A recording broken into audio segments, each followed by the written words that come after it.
forever. Yeah. No, I was going to say something that you mentioned about the origin of, I guess, Plato's description. You said it was mud and grasses was like the aftermath. It's interesting. It's the topic I've been exploring recently. Is that does match some of the translations of origin stories from the ancient Egyptians. So it's like that the Temple of Horus at Edfu. It's this amazing structure, but it's literally covered head to toe in hieroglyphs and descriptions and all these types of things. But one of the stories in the translations they do talk about is this, what they would call the original point, or the primordial mound, the primordial island. They describe it as being an island that was surrounded by water that was sinking, and essentially these reeds that were growing on it that created a falcon's perch, and then the god, it was either Horus or Horun, one of the falcon gods, alights on this perch and then gains divinity. But as part of that story, I mean, they and then he goes and forms Kemet, essentially the motherland Egypt, and it's this tale of them, I guess, their civilization moving and migrating to this new land. But they do talk about a whole stack of unknown gods and a whole culture that existed before that.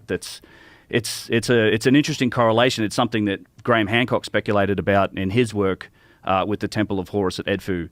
You know, they also have, you know, catastrophic flood myths and things like this. But it may be that whatever prior civilization, and that's might have been where the dynastic Egyptians actually got their origins from, because it seems clear that they've inherited some things from the past. That's a story they themselves tell. Yeah, I wasn't aware that the story of Atlantis had come from Egypt.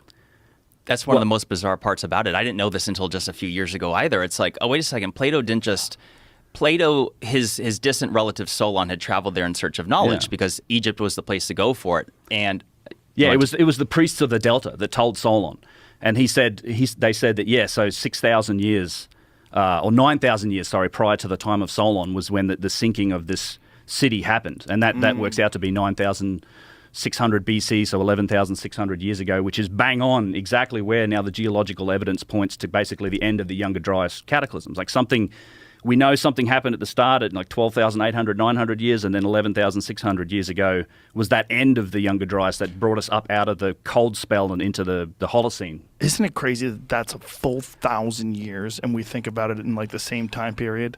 Like, yeah, I mean, around that time. I know, just playing around with it. We're literally 11,600 to 12,800. We're literally talking about 1,000 fucking years. It is. It's so much time. It's so much time that actually, if you go from 12,008, so basically, let's say 1,200 years.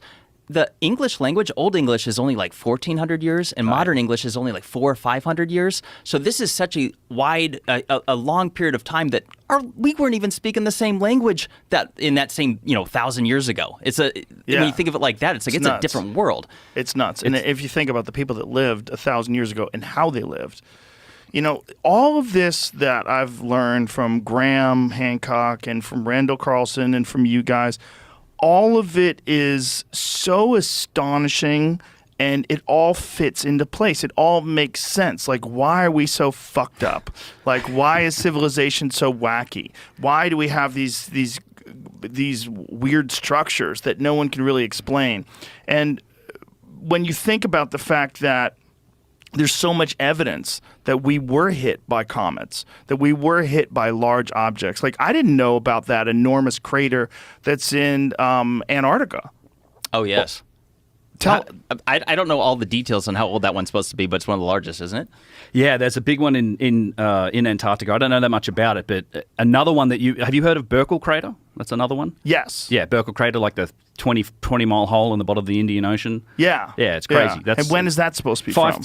That was 5,000 years ago. They've dated that. It's something plopped down in the Indian Ocean, and it washed up these mega tsunamis on the coast of Madagascar and Western Australia that we can see in satellite images today. These got these like 500-600 foot high chevrons from where the water went miles inland, and they found organic material from the seabed in these chevrons, and then they date that with carbon-14 dating, and they put it right at 5,000 years ago, so 2,500 around that time BC, which is actually a really interesting date when you consider some of the, I guess, the publications that we rely on in our modern civilization today. The Bible, the Old Testament, wasn't written long after that, and if you think about where the Indian Ocean is, that could have been the source of the biblical flood. Like that would have washed up north into the Persian Gulf, flooded the hell out of that whole region. It's just crazy that it's happened so many times. That's what they say. We like to think of history as being this linear thing. We started out as cave people, That's and then right. we branched out from Africa all across the world, And that's the end of it. kept learning. And here we are today with cell phones. But no, we've been rocked like multiple Many times, many times, and there's real solid evidence. The Antarctica one, how old do they think that is? I don't recall on that. I have to double check that. I'd have to do a Google, Jamie. And So researchers have discovered a crater 1.5 kilometers beneath the Antarctica ice crust, 482 kilometers in diameter. 482 kilometers in diameter. Holy shit. What is that to Probably miles? dates back to a meteorite impact 250 million years ago. Wow. Okay, so that's an old one. That's like an order of magnitude bigger than anything related, even with the younger dry. I mean, that's Bigger than the dinosaur one, right? yeah, that's like It's- 99 point whatever percent extinction event. So something that it big. just keeps happening. The Earth over millions and millions of years and thousands of years that humans have been around, Does. the Earth just keeps getting whacked. The evidence is so overwhelming. In say going back to the younger, driest period of time, there's evidence when you say get whacked. More than 30% of all landmass at that time was charred, burned. They claim that it's more fires than existed during the time of the dinosaurs. Now, I don't know if that's an article I read on Science Alert. I don't know if they can truly prove that, but if nothing else, 30% of all landmass existing today was burned and scorched to death at that period of time. That helps people to wrap their heads around this. The world was on fire. Yeah, that's the younger driest Matt. They estimate as part of the burning, and because there was floods and fire, and this correlates to a lot of origin myths from cultures all around the world. But 10% of the biomass, I think, so 9 to 10% of which is an inconceivable number.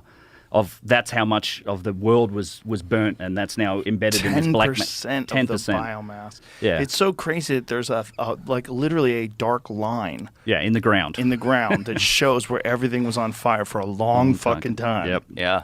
Well, crazy. We barely survived it. We now have a correlation of not only population reduction, but a significant drop in genetic diversity as a result. It's tied to the younger dryas. There's been a few good studies recently done at that. So we were one of the megafauna the 50% of megafauna at the time that actually survived and got through that event. How do they think people survived? Is there any speculation?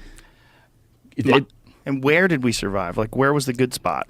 I think caves. I think a lot of it would have been underground. And I think they may have even known. I think there's some evidence to suggest that some of these, like Derinkuyu in Turkey, in the Cappadocia region could host tens of thousands of people. There's massive labyrinths all over Egypt beneath Saqqara. There's miles and miles of tunnels and catacombs. I've been down into a bunch of them.